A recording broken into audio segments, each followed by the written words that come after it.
September we met, I could tell by your smile. You hadn't been with a good girl like me in a while. Hi friends, welcome to Sheila's 5 Stars Kitchen.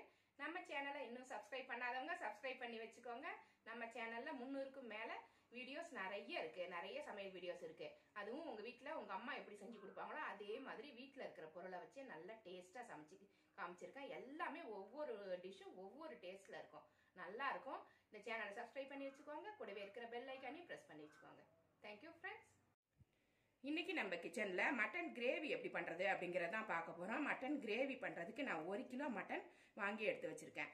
இது வந்து எப்படி mutton வாங்கணும் அப்படின்னா நடுத்தரமான ஆடா வாங்கணும். ரொம்ப குட்டி ஆடா இருந்து அதுல இருந்து கறி எடுத்தீங்கன்னா ரொம்ப பிசுபிசுப்பா இருக்கும். ரொம்ப முத்துன ஆடா இருந்துச்சுனாக்கா வேகிறது ரொம்ப சிரமமா இருக்கும். அதனால நடுத்தரமான ஆடா பார்த்து இந்த மாதிரி பீஸ் போட்டு வாங்கிட்டு வந்துருங்க. நல்லா வாஷ் பண்ணிட்டு எடுத்து வச்சிருக்கேன். இப்போ இதை குக்கர்ல ஃபர்ஸ்ட் வேக வச்சுட்டு அதுக்கப்புறமா நம்ம கிரேவி பண்ண போறோம். குக்கர் சூடாயிருச்சு. இதில் கொஞ்சமாக நல்லெண்ணெய் ஃபஸ்ட்டு ஊற்றிக்கோங்க. ஒரு 2 ஸ்பூன் அளவுக்கு நல்லெண்ணெய் ஊற்றிருக்கேன். அதில் ஒரு 10 சின்ன வெங்காயத்தை கட் பண்ணி எடுத்து வச்சுருக்கேன். இதை ஃபஸ்ட்டு போட்டுடலாம்.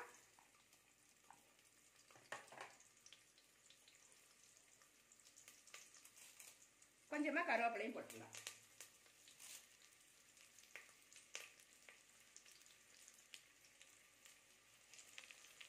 இதை லேசாக வதக்கிக்கலாம்.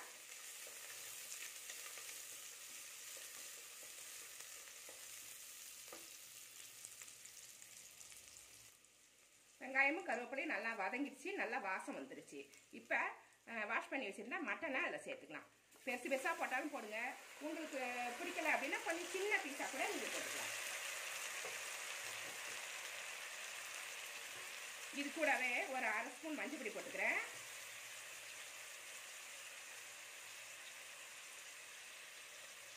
அரை ஸ்பூன் உப்பு போட்டுக்கிறேன். அதுக்கப்புறம் நம்ம கிரேவி பண்ணும்போது மீதி உப்பெல்லாம் நம்ம அப்புறமா போட்டுக்கலாம். இப்போ வேக வைக்கிறப்ப போட்டுக்கலாம். இது கொஞ்சமாக போட்டு வேக வச்சுக்கலாம். கொஞ்சம் நேரம் இதை கிளறி விட்டுக்கோங்க. இப்போ இந்த மாதிரி வெங்காயம் மஞ்சப்பொடி உப்பெல்லாம் போட்டு வேக வைக்கும்போது நல்லா வாசனையாக இருக்கும் மட்டனு.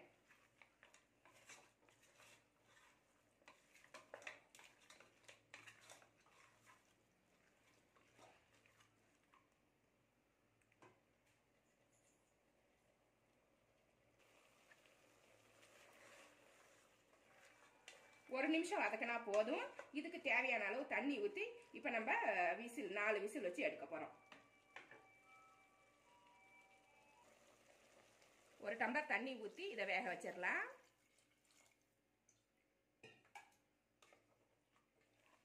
ஒரு 4 விசில் வச்சு எடுக்க போறேன் நான். உங்க குக்கர்ல எப்படி வேகும் அப்படின்றத பார்த்து எடுத்துக்கோங்க. இது ஒரு ஹைல ஒரு விசிலும் சிம்ல 4 விசிலும் வச்சாக்கா நல்லா பூ மாதிரி வெந்து போயிடும். உங்க குக்கர்ல எப்படி வசதியப்படும் அப்படின்ற மாதிரி பார்த்து வேக வச்சு எடுத்துக்கலாம். ஃபர்ஸ்ட் இந்த மட்டன் வெந்துரட்டும். மட்டன் குழம்பு வைக்கிறதுக்கு பாத்திரம் சூடு பண்ணியாச்சு. அதில் நல்லா தாராளமாக எண்ணெய் ஊற்றிக்கோங்க. நான் 1 கரண்டி அளவுக்கு நல்லெண்ணெய் ஊற்றுறேன். அப்போ தான் எண்ணெய் மிதந்து நல்லா இருக்கும். அதுக்குன்னு ஓவராக ஊற்ற தேவையில்லை. 1 கரண்டி ஊற்றினீங்கன்னா உங்களுக்கு வதக்கிறதுக்கு எல்லாத்துக்குமே நல்லா இருக்கும். எண்ணெய் சூடாயிருச்சு. பட்டை தூளாக இருந்துச்சுன்னு கொஞ்சமாக எடுத்து வச்சுருக்கேன். ஏலக்காய் ஒரு 6 ஏலக்காய், 6 கிராம்பு, 1/2 ஸ்பூன் சோம்பு எடுத்து வச்சுருக்கேன். பிரிஞ்சி இலை போட்டு தாளிச்சிடலாம். 200 கிராம் சின்ன வெங்காயம் சின்ன சின்னதாக கட் பண்ணி எடுத்து வச்சுருக்கேன். இதை போட்டுக்கலாம். பொரிஞ்சிடுச்சு சோம்பு. அதுக்கப்புறம் போடலாம். பெரிய வெங்காயம் விருப்பப்பட்டீங்கன்னா கூட போட்டுக்கலாம். சின்ன வெங்காயம் இல்லைன்னா பெரிய வெங்காயம் போட்டுக்கலாம்.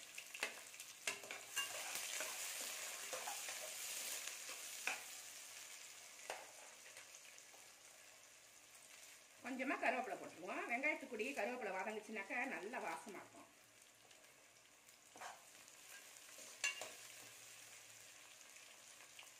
வெங்காயம் வதங்கிட்டு இருக்கட்டும். 3 தக்காளி கட் பண்ணி எடுத்து வச்சிருக்கேன். இதை வந்து மிக்சியில் பல்ஸ் மோடில் போட்டு லைட்டாக அரைச்சி வச்சுருவாங்க. ரொம்ப கூழாக அரைக்க வேண்டாம். கொஞ்சம் தருதருப்பாக அரைச்சிட்டு வரணும். ஒரு 1-2 அரைச்சி கொண்டு வந்துடலாம். இப்போ அப்போ தான் வந்து கிரேவி வந்து நல்லா திக்காக கிடைக்கும். நம்மளுக்கு டேஸ்ட்டும் நல்லாயிருக்கும். வெங்காயம் நல்லா வதங்கிருச்சு. இது மாதிரி தக்காளி அரைச்சிட்டு வந்துடணும். ரொம்ப அரைக்காம 1-2 இந்த மாதிரி அரைச்சி.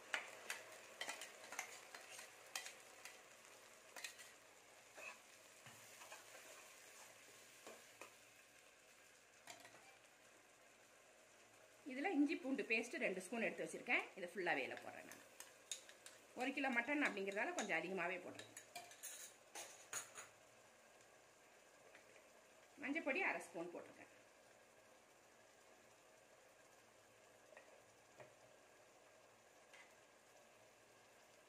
மிளகாத்தூள் வந்து காரத்துக்கு ஏற்ற மாதிரி போட்டுக்கலாம். நான் 1 ஸ்பூன் 2 ஸ்பூன் போடுறேன். உங்களுக்கு எவ்வளோ காரம் வேணுமோ அது மாதிரி போட்டுக்கணும். காரம் அதிகமாக போட்டுறாதீங்க. உங்களுக்கு எவ்வளோ டேஸ்ட்டுக்கு எவ்வளோ வேணுமோ அவ்வளோ போட்டுக்கலாம். நான் அதே அளவு மல்லிப்பொடி போடுறேன். நான் 2 ஸ்பூன் மிளகாய் பொடி 2 ஸ்பூன் மல்லிப்பொடி போடுறேன். மட்டன் மசாலா 2 ஸ்பூன் போடுறேன். நான்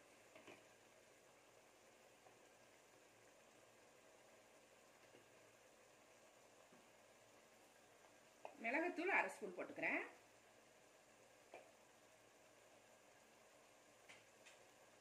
உப்பு தேவையான அளவு போட்டுக்கிறேன்.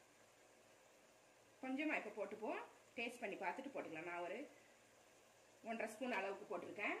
அப்புறமா நம்ம எல்லாமே குழம்புலாம் ரெடி பண்ணிவிட்டு அதுக்கப்புறமா டேஸ்ட் பண்ணிவிட்டு அப்புறமா போடணும் மீதி உப்பை. எடுத்த உடனே எல்லா உப்பையும் போட்டுட்டோம்னு வச்சுக்கோங்க, திடீர்னு கச்சி போயிடும். கொஞ்சம் நேரம் இந்த மசாலா இந்த எண்ணெயிலே வதங்க.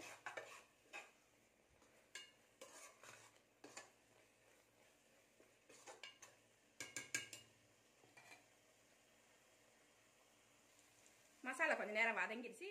இப்போ மட்டன் வேக வச்சுருந்தோம் இல்லைங்களா குக்கரில், அதை இதில் சேர்த்துடலாம்.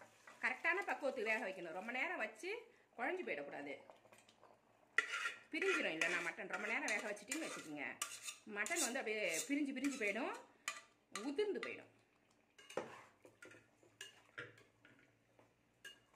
எல்லாத்தையுமே கலந்து விட்டுடலாம். ஏன்னா வெந்த மட்டன் தான், சீக்கிரமாக குழம்பு ரெடி ஆகிடும். இந்த சமயத்தில் நம்ம என்ன பண்ணணும், 1/4 மூடி தேங்காய் அரைச்சி எடுத்து வச்சுருக்கேன், இதை அப்படியே சேர்த்துடும்.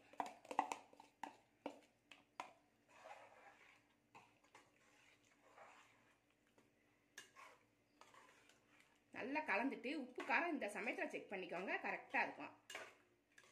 பத்தலைன்னா போட்டுக்கலாம். அதிகமாக இருந்துச்சுனாக்கா ஒரு லெமன் புழிஞ்சு ஊற்றிக்கலாம், இல்லைன்னா கொஞ்சமாக தயிர் ஊற்றி அதை சரி பண்ணிக்கலாம். நான் கொஞ்சமாக தான் போட்டிருக்கேன் காரம். நல்லா கொதிக்கட்டும்.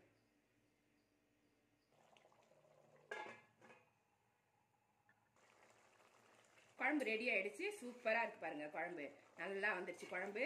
இப்போ என்ன பண்ணணும் அப்படின்னா, உடனே இறக்கக்கூடாது. சிம்மில் ஒரு 5 நிமிஷம் வச்சிங்கனாக்கா நல்லா எண்ணெய்லாம் மேலே தெளிஞ்சு வந்துடும். கொத்தமல்லி புதினா போட்டுட்டு மூடிடுவோம். ஸ்டவ்வை சிம்மில் வச்சுட்டு ஒரு 5 நிமிஷம் இல்லைனாக்கா 2 நிமிஷம் வச்சா கூட போதும். இந்த எண்ணெய் தெளிஞ்சு மேலே வந்துடும். வந்ததுக்கப்புறம் நான் மட்டன் குழம்பு ரெடி ஆயிடுச்சு. நல்லா தலை நல்ல எண்ணெய் மிதக்க ஒரு மட்டன் குழம்பு சூப்பராக இருக்குது பாருங்கள். இது எல்லாத்துக்குமே மேட்சாக இருக்கும். சாதத்துக்கு, புரோட்டாக்கு, இட்லி, தோசைக்கு, சப்பாத்திக்கு எல்லாத்துக்குமே நல்லாயிருக்கும். சாப்பிட ஆசையாக இருக்கும். இந்த மட்டன் குழம்பை நீங்களும் ட்ரை பண்ணி பாருங்கள், ரொம்ப சூப்பராக இருக்கும். இந்த ரெசிபி பிடிச்சிருந்தா நம்ம சேனலை சப்ஸ்கிரைப் பண்ணி வச்சுக்கோங்க. கூடவே இருக்கிற பெல் ஐக்கானே ப்ரெஸ் பண்ணி வச்சுக்கோங்க. லைக் பண்ணுங்கள், ஷேர் பண்ணுங்கள், கமெண்ட் பண்ணுங்கள். இவ்வளோ நேரம் என்னோடய வீடியோவை பார்த்தா எல்லாருக்குமே நன்றி. Thank you friends.